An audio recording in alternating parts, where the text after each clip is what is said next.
आपने हाल ही में खबर सुनी होगी कि भारतीय सदन में एक सांसद पर पैसा लेकर सदन में सवाल पूछने का आरोप लगाया गया है। अब ये जो पूरा मामला है, लोकसभा की जो एथिक्स कमेटी है, उस कमेटी को ट्रांसफर कर दिया गया है। तो आज इस वीडियो में हम जानेंगे कि आखिर लोकसभा की जो एथिक्स कमेटी है उसका गठन कब किया गया था और समिति जो है वो किस तरह से काम करती है। मेरा नाम है अक्षय और आपका स्वागत है दृष्टि आईएएस चैनल की इस नई वीडियो में। चलिए वीडियो की शुरुआत करते हैं और सबसे पहले वीडियो की रूपरेखा को समझ लेते हैं। तो वीडियो में हमने सबसे पहले न्यूज़ यानी कि खबर की बात की। खबर को जानने के बाद हम मुख्य तौर पर लोकसभा की जो आचार समिति है, जो एथिक्स कमेटी है, उसके इतिहास पर बात करेंगे। इसके अलावा समिति के विषय में भी कुछ बुनियादी बातों पर बात करेंगे, कुछ चीज़ों को जानेंगे।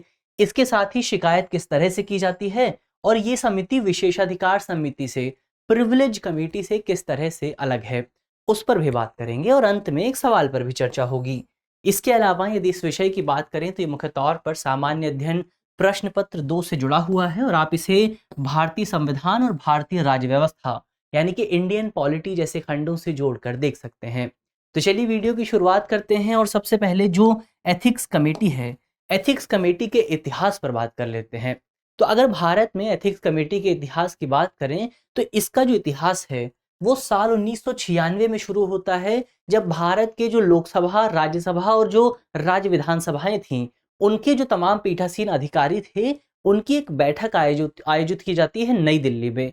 और इस बैठक के दौरान मुख्य तौर पर ये जो विचार है, दोनों सदनों में एक आचार पैनल, एक एथिक्स पैनल बनाने का जो है विचार पेश किया जाता है। और उसके बाद जो हमारे तत्कालीन उस समय के जो उपराष्ट्रपति थे, और उपराष्ट्रपति क्या होते हैं, वो राज्यसभा के सभापति भी होते हैं। तो उन्होंने मुख्य तौर पर हमारे उस समय हमारी जो लोकसभा थी, वहां पर एक आचार समिति का गठन किया था, एक एथिक्स पैनल का गठन किया था। तो भारत में एथिक्स पैनल का जो गठन हुआ था राज्यसभा में, वो 1997 में किया गया था। और इस समिति का मुख्य तौर पर काम था कि हमारे जो सदस्य हैं, उनका जो नैतिक आचरण है, उनका जो एथिकल बिहेवियर है, उसकी निगरानी की जा सके और अगर उससे जुड़ा कोई मामला सामने आता है तो उस मामले की जांच की जा सके। अब अगर लोकसभा की बात करें तो लोकसभा में इसकी शुरुआत कब होती है? तो लोकसभा में इसकी शुरुआत 1997 में नहीं हुई थी। उस समय हालांकि एक अध्ययन जरूर बनाया गया था, एक ग्रुप बनाया गया था, जिस ग्रुप का काम था कि लोकसभा के लिए इस तरह की कोई व्यवस्था बनाई जाए। इसके बाद ये ग्रुप जो था ये बहुत सारे देशों में ट्रैवल करता है 1997 में, ऑस्ट्रेलिया में जाता है, ब्रिटेन में जाता है, अमेरिका में जाता है और वहां पर जिस तरह की व्यवस्था बनाई गई है, उस व्यवस्था का अध्ययन किया जाता है। और इस अध्ययन के आधार पर ये जो समूह था, ये सिफारिश करता है कि 1997 में ही लोकसभा में ही इस तरह की समिति बनाई जाए, लेकिन उस समय इसकी सिफारिशों पर विचार नहीं होता है। इसके बाद आता है साल 2000 और साल 2000 में 13वीं लोकसभा के दौरान भारत में एक समिति का गठन होता है, एक एथिक्स समिति का गठन किया जाता है एडहॉक आधार पर, तदर्थ आधार पर, यानी कि वो एक परमानेंट कमेटी नहीं थी। जो लोकसभा की जो समिति है एथिक्स कमेटी, उसे साल 2015 में एक परमानेंट कमेटी के तौर पर गठित किया गया था। तो ये तो इस समिति के इतिहास की बात हुई कि समिति अस्तित्व में किस तरह से आई। इसके अलावा इसके विषय में अगर बात करें तो इसकी संरचना होती है। इसके स्ट्रक्चर को समझेंगे तो लोकसभा में इसके 15 सदस्य होते हैं और प्रत्येक सदस्य का जो कार्यकाल है वो 1 साल का होता है। इसके अलावा सदस्यों की जो नियुक्ति है वो लोकसभा के अध्यक्ष द्वारा की जाती है और इसका कार्य होता है कि सदस्य द्वारा जो अनैतिक आचरण किया जा रहा है, जो अनएथिकल प्रैक्टिसेस अपनाई जा रही हैं, बिहेवियर अपनाया जा रहा है, उसकी जांच की जा सके, उसकी निगरानी की जा सके। तो ये उसके काम की बात हुई। इसके अलावा आप शिकायत कैसे कर सकते हैं? तो जो शिकायत है, शिकायत कोई भी व्यक्ति कर सकता है। हालांकि ये ज़रूरी है कि अगर आप लोकसभा के अंदर से नहीं हैं, अगर आप लोकसभा का हिस्सा नहीं हैं और आप शिकायत करना चाहते हैं, तो आप किसी लोकसभा के सदस्य के माध्यम से ही शिकायत कर सकते हैं।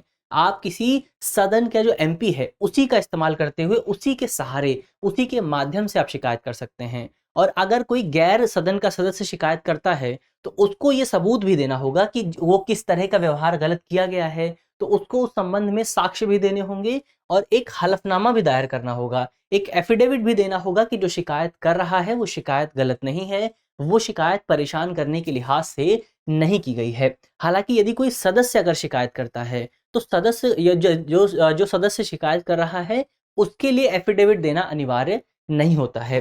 तो ये मुख्य तौर पर शिकायत की बात हुई। इसके बाद जो शिकायत है वो सदन के अध्यक्ष के पास जाती है और सदन का जो अध्यक्ष है वो शिकायत को आचार समिति के पास भेजता है, एथिक्स कमेटी के पास भेज दिया जाता है। लेकिन यहाँ विशेष बात ये भी है कि जो एथिक्स कमेटी है वो केवल मीडिया रिपोर्ट्स के आधार पर या फिर जो मामले कोर्ट में विचाराधीन हैं उन मामलों पर विचार नहीं करती है। इसके अलावा जो भी मामले हैं उन मामलों पर विचार किया जा सकता है। एक प्रथम दृष्टया जांच की जाती है, जांच के बाद समिति अपनी रिपोर्ट पेश करती है।